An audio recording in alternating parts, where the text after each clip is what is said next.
medyo masilan itong prediction ng ating kaibigan. Ito lang po ang pumasok sa kanilang kaharian na ito po ay nakikita nila sa hinaharap. Hindi ito magtatagal mga idol. Alam po ninyo, nagkagrabe po ang korupsyon dito sa ating bansa at nagkagrabe din po ang awayan, bangayan sa mga namumuno. Mga idol, tandaan po ninyo itong prediction. Sana ay hindi ito mangyari dahil napaka masilan. Mayroon pong nakita si kaibigan po doon sa loob ng Malacanang o sa Senado. Kaibigan? Bakit po kaibigan? Ano po pa ang nakikita po ninyo doon sa loob mismo ng Malacanang o Senado?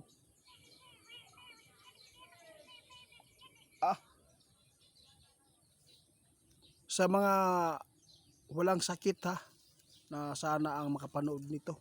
Alam po ninyo mga idol, mayroon pong nakikita si kaibigan na mayroon pong maka-experience na ito po ay nakakakilabot na mangyayari sa loob mismo ng Senado o Malacanang mga idol. Ang patungkol sa nakita ng ating kaibigan.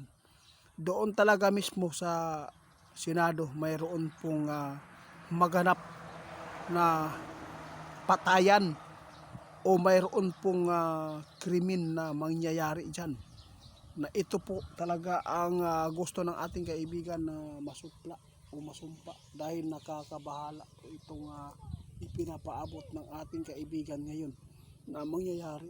Ito po ang kanyang nakita na talagang napaka silan kung ito man ay mangyari, at least alam na po natin kung ano man po ang dahilan. Dahil po yan sa mga tao. Walang magnanakaw mga idol na aamin.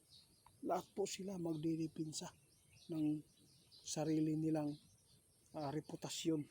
Ayaw po nila na maihayag at aaminin itong pangbabato ng mga taong bayan sa kanila.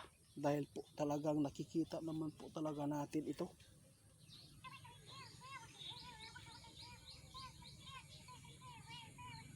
Grabe. Napakabastos na mga taong ito mga idol. Sa totoo lang, sa sobrang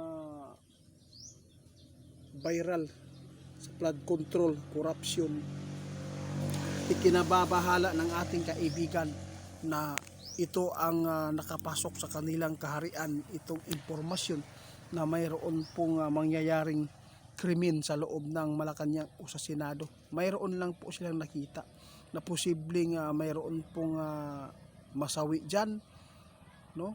Magpapatayan pa dyan mga idol. Tandaan ninyo, kung hindi ito aayusin nila, alam po ninyo mga idol, talagang nahahawakan na sila ng Satanas, Diablo.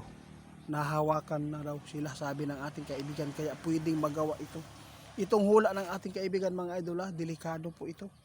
Ito po ang hula ng ating kaibigan na nakikita po nila medyo bastos ang dating mga idol. Dahil mismo doon pa sa loob ng Malacanang o sa Senado, mayroon pong pangyayaring hindi inaasahan na krimen.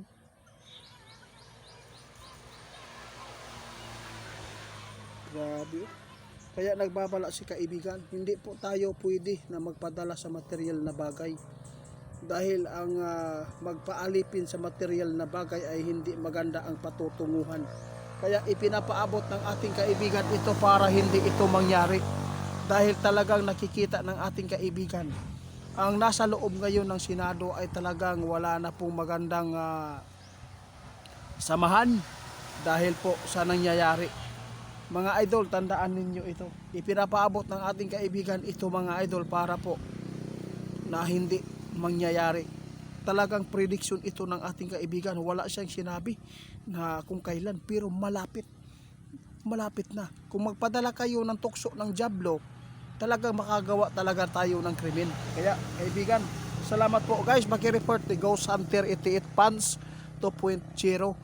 Dahil fake account po yan, hindi po yan sa akin. Mga video ko lang ang ninakaw. Maraming salamat. Paki-report po guys sa Facebook nila.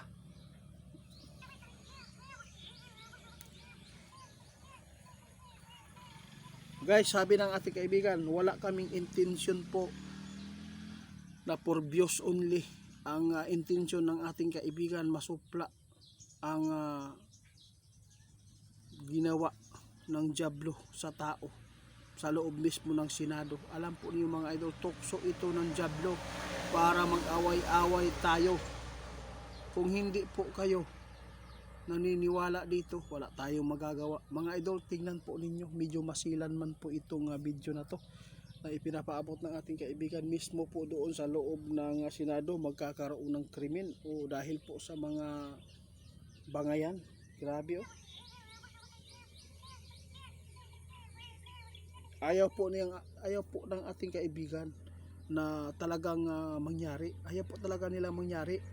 Kaya ipinapaabot po namin para marami pong baka alam nito na ito po ang nakikita ng ating mga kaibigan. Kaya tandaan po ninyo mga idol, walang magandang patutunguhan ito kung magpadala tayo sa material na bagay. Pira, dahil sa pira mga idol, alipin talaga ang tao sa Diablo, lalo na pag milyon-milyon. Pero yung million sa kanila mga idol, parang 1,000 lang yan eh.